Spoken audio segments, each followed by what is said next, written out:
प्रधानमंत्री नरेंद्र मोदी लगभग जिस देश की विदेश यात्रा करते हैं, जिस देश में जाते हैं, उस देश का सर्वोच्च नागरिक पुरस्कार वहां का उनको मिलता ही मिलता है। और लगभग जितने देशों की यात्रा वो कर चुके हैं, लगभग 30 प्लस देशों का सर्वोच्च नागरिक सम्मान पुरस्कार प्रधानमंत्री नरेंद्र मोदी को मिल चुका है।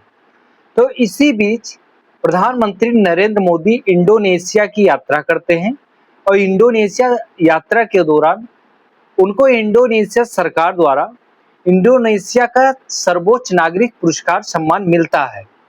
और अपने भाषण के दौरान उन्होंने बात की, वहां की संसद में जब अपना भाषण देते हैं, बात करते हैं, तो इंडोनेशिया और भारत के संबंध के बारे में जब बात करते हैं, तो उन्होंने प्रधानमंत्री, भारत के पूर्व प्रधानमंत्री पंडित जवाहरलाल नेहरू के बात का जिक्र करते हैं और इंडोनेशिया से कैसे संबंध पंडित जवाहरलाल नेहरू आजादी के बाद इंडोनेशिया को कितना महत्व दिया और उसके महत्व को समझा और नई रणनीति बनाकर एक नई पहलू पे काम करना। नरेंद्र मोदी ने उनकी नीतियों की पहली बार बड़ाई की है। और प्रधानमंत्री पंडित जवाहरलाल नेहरू बहुत बेहतरीन प्रधानमंत्री थी। ऐसे प्रधानमंत्री सदियों में एक होते हैं। लेकिन आइए हम जानते हैं, प्रधानमंत्री नरेंद्र मोदी को इंडोनेशिया का सर्वोच्च Bintang Adipurna of the Republic of Indonesia पुरस्कार मिला है। प्रधानमंत्री नरेंद्र मोदी को इंडोनेशिया की आधिकारिक यात्रा के दौरान वहां के राष्ट्रपति प्रोबो सुबियांतो ने देश के सर्वोच्च नागरिक सम्मान Bintang Adipurna of the Republic of Indonesia, Star of the Republic of Indonesia सम्मान प्रदान किया, जिसके वजह से भारत और इंडोनेशिया के मैत्रिक संबंधों को प्रदर्शित करने का और प्रगाढ़ करने का एक बहुत बेहतरीन और सुनहरा मौका है। Bintang Adipurna of the Republic of Indonesia की स्थापना वर्ष 1959 में की गई थी। यह इंडोनेशिया का सर्वोच्च नागरिक पुरस्कार है जो उन व्यक्तियों को दिया जाता है जिन्होंने देश की एकता, स्थिरता, निरंतरता, समृद्धि और राष्ट्रीय गौरव के लिए असाधारण योगदान दिया हो। इसे इंडोनेशिया का सर्वोच्च नागरिक एवं सैन्य सम्मान माना जाता है।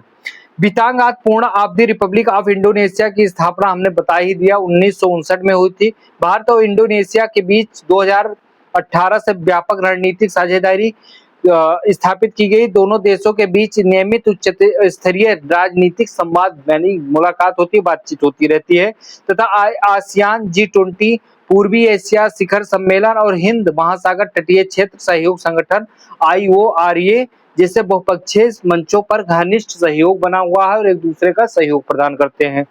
यही इस प्रकार जानते हैं कि इंडोनेशिया भारत के लिए क्यों महत्वपूर्ण हो जाता है, क्योंकि भारत अपना हिंद महासागर में मजबूत पकड़ बनाने के लिए और पूर्वी एशिया में मजबूत पकड़ बनाने के लिए आपको इंडोनेशिया जैसे एक आर्थिक रूप से संपन्न देश के साथ अच्छा संबंध रखने के लिए भारत के लिए इंडोनेशिया आर्थिक, रणनीतिक और सामरिक रूप से बहुत महत्वपूर्ण हो जाता है, क्योंकि उसकी भौगोलिक स्थिति जो है इंडोनेशिया की भारत के लिए बहुत रणनीतिक बन जाती है हिंद महासागर को देखते हुए।